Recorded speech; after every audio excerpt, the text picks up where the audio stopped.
The email arrived at 11:47 p.m. Not to me. To my husband. I know the exact time, because I was sitting 3 feet away from him when his phone lit up on the kitchen counter. We were doing what we did most Tuesday evenings. Me at the table finishing a report. Him scrolling through his phone with the particular distracted energy of someone who is present in a room, but not in a conversation. His phone lit up. He glanced at it. Something changed in his face. Something small. The particular micro-adjustment of someone receiving information they were not expecting and processing it in real time. Gone in less than a second. But I caught it.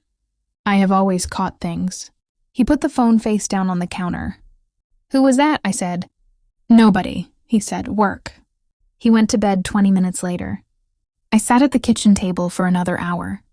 And then, not because I was suspicious in the dramatic sense, not because I had been looking for something, but because of that micro-adjustment on his face and the phone, going face down in the particular quality of the word nobody when it is being used to mean someone. I opened my laptop. My name is Rachel Harrington. I had been married to Daniel for 6 years. We had a home, a life, the particular accumulated reality of 2 people who had built something together across 6 years and who had, or so, I had believed until 11:47 on a Tuesday night, been building it in the same direction. What I'm about to tell you about the email, and what I discovered in the 48 hours that followed, starts with something I need to explain. 3 months earlier, Daniel had asked me to help him set up a shared family email account.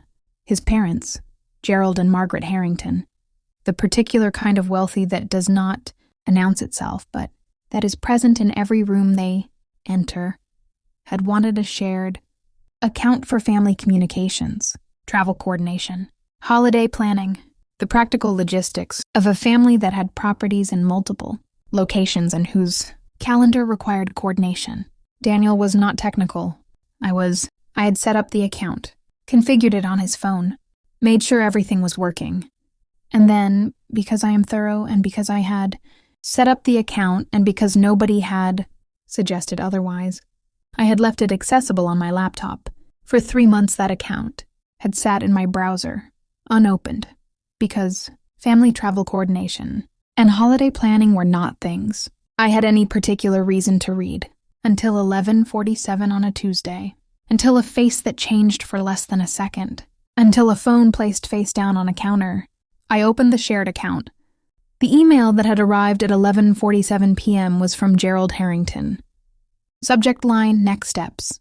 I read the first line, and then I read the whole email, and then I sat at my kitchen table, with the report half finished, beside me and the house quiet, above me and 6 years of a life I had believed in completely, and I understood that the thing I had been building had not been what I thought it was. Not for a long time. Stay with me, because what was in that email, and what I found in the 3 months of correspondence that preceded it, changed everything. I thought I understood about my marriage, my in-laws, and the particular patient, architecture of a plan that had been running for longer than I could immediately process. I did not close the laptop. I kept reading. The shared account had 3 months of emails. I read all of them, not quickly and carefully, with the particular attention of someone who understands that what they are reading needs to be fully understood before they do anything with it, that reacting from incomplete information is a luxury she cannot afford. It took 4 hours. By 3 a.m. I had read everything. Let me tell you what I found. Gerald and Margaret Harrington had been planning my divorce for 8 months. Not impulsively, not in the reactive way of parents who have developed concerns about a son's marriage and are expressing those concerns in real time, with the particular patience and methodology of people who have resources and who have decided to deploy those resources toward a specific outcome. The emails began 8 months earlier, before the shared account existed, forwarded in from Gerald's private account. The earliest ones were assessments. Gerald's assessment of our marriage. Margaret's, the particular clinical language of people discussing a situation they have decided is a problem and are beginning to consider how to address it. Their problem with me was not dramatic. I was not cruel to their son. I had not been unfaithful.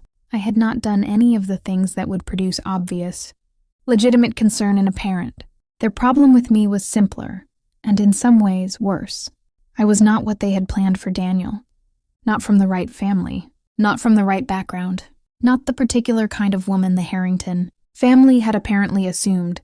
Daniel would marry someone whose family name and social position and existing wealth would complement rather than merely join theirs.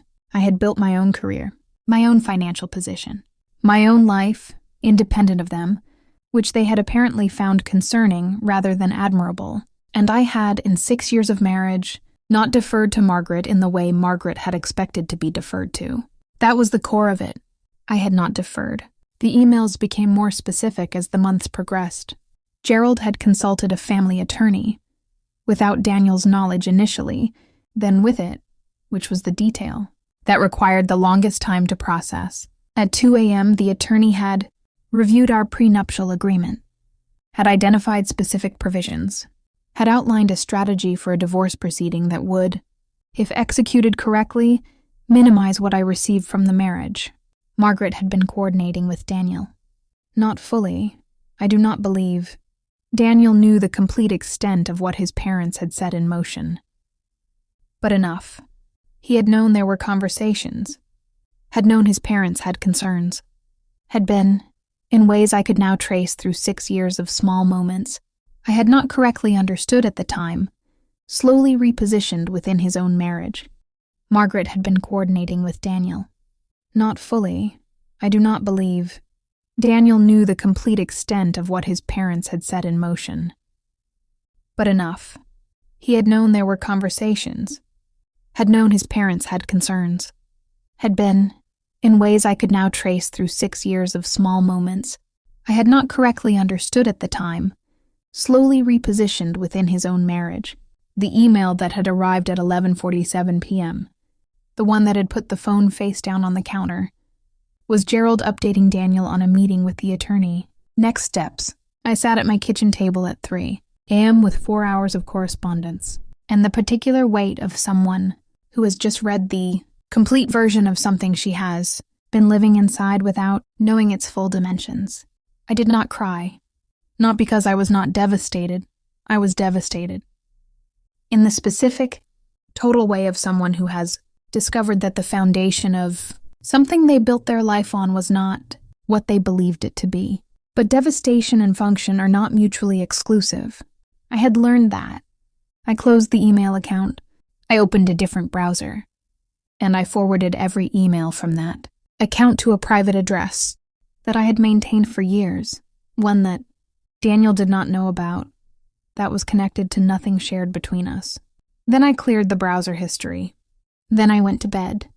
I lay beside my husband in the dark, and I breathed slowly, and I thought about 8 months of emails and a family attorney and next steps and the particular patient architecture of a plan, constructed by people who had resources and who had decided I was a problem to be solved. They had forgotten one thing. They had asked me to set up the account. I had set it up, and I had been thorough. The next morning I called Patricia Walsh. She answered on the second ring. I had retained Patricia 2 years earlier, not because I had known about the emails, not because I had anticipated this specific situation, because I had been living inside a Harrington marriage long enough to understand that preparation was not paranoia, that the particular dynamics of a family with significant resources and significant expectations required that I understand my own position clearly. Patricia had helped me understand it. "I need to come in," I said. "Today, I have something you need to see." "How serious?" she said. 8 months of emails, I said. Between my in-laws and a family attorney. Planning the divorce. A pause. "Come in at 10, she said. I was there at 9:55. Patricia read the emails the way she read everything. Completely. In sequence, without commentary, until she had finished. When she looked up, her expression was the particular expression of someone who has seen a great deal in 22 years of family law and is looking at something that still registers. "They documented everything," she said. They thought it was a private account, I said. You had access, she said. I set it up, I said. Patricia looked at me for a moment. How long have you been retaining me? She said. 2 years, I said. And in those 2 years, she said, have you been keeping records? Personal records, financial records, your contributions to the marriage, documentation of your career, the financial picture. Yes, I said. Everything? She said. I pay attention to things that matter, I said. Patricia put the emails down. Rachel, she said, I want you to understand something. What these emails represent, the coordination between your in-laws and a family attorney, without your knowledge, and what your documentation represents, 2 years of thorough personal record keeping, changes the nature of what they were planning significantly. How significantly, I said. She told me. I sat with that for a long time. Then I said, I want to proceed completely. Everything you just described. Are you certain? She said. I thought about the phone going face down on the counter. About Daniel's face for less than a second. About 8 months of next steps. Yes, I said. I'm certain. I did not confront Daniel that evening. Or the next. I gave Patricia 2 weeks to prepare. Everything completely. To build the response to 8 months of planning into something that was not reactive but comprehensive. 2 weeks of living inside the marriage as if the 3 a.m. browser session had not happened. 2 weeks of dinners and conversations and the particular performance of someone who has not read everything. It cost something. I will not pretend it did. Not cost something to sit across from a man who was coordinating with his parents. On next steps and to pass him the salt and ask about his day. But I had learned from 2 years of preparation and from Patricia, and from the particular discipline of someone who understands that the moment of reaction is almost never the moment of maximum effectiveness, that the cost was necessary. On the 15th day, I asked Daniel to sit with me. Kitchen table, evening, the house quiet. I put my laptop on the table. I opened the email account. I turned the laptop to face him. He looked at the screen. He looked at the oldest email. He looked at me. Rachel, I set up the account, I said. 3 months ago. You asked me to. I configured it on your phone and I left it accessible on my laptop because nobody suggested otherwise. He was very still. I read everything, I said. 8 months. Your father, your mother, the attorney. The strategy, the next steps. He looked at the table. How long have you known? He said. 15 days, I said. And you didn't say anything, he said. Patricia needed 2 weeks, I said. He looked up. Patricia, he said. My attorney, I said, who I retained 2 years ago, because I was living inside a Harrington marriage and I believed in being prepared. The color left his face slowly. 2 years, he said. Yes, I said. You've been paying attention, I said, to everything that mattered. What followed was the hardest conversation I have ever had. Not because it was angry, it was not, or not primarily. Because it was honest. The particular exhausting honesty of a conversation that has been building for 8 months on one side and 2 years on the other and has finally arrived at the room where it needed to happen. Daniel told me things I had not known, about the pressure from his parents, about the gradual repositioning of the particular slow erosion of a position inside a marriage when the forces working on it are patient and consistent and know you well enough to find the points where pressure is effective. He had not been a full participant. He had not been entirely absent either. That was the most honest thing I could say about it. The divorce proceedings began the following week. Gerald Harrington's family attorney received Patricia's filing and, from what Patricia told me, had a response that suggested he had not anticipated the completeness of what she presented. The emails were central, not as evidence of malice. Patricia had been careful about how they were characterized, as context, as documentation of a coordinated effort to influence the outcome of a marital dissolution in ways that, when examined by the court, raised specific concerns about the good faith nature of the prenuptial provisions that Gerald's attorney had been planning to rely on. Those provisions became considerably less reliable once the context was visible. The settlement reflected 6 years of marriage accurately. Not dramatically. I had not been pursuing drama. But accurately, my financial contributions documented. My career documented. The particular record of 2 years of preparation presented in full. Margaret called me once during the proceedings. I answered. She did not speak immediately. The silence on her end was the particular silence of someone who had been operating with complete confidence in a predetermined outcome and was now on the wrong side of that confidence. The account, she said finally. The family account. Yes, I said. You had access, she said. You asked me to set it up, I said. We didn't know that I would be thorough, I said. No, you didn't. She was quiet for a long moment. What do you want, Rachel? She said. What I always wanted, I said. To be treated as a person rather than a problem. To have a marriage that was actually a partnership. To be seen clearly instead of managed around. That's not... I know it's not something you can give me now, I said. I'm not asking you to.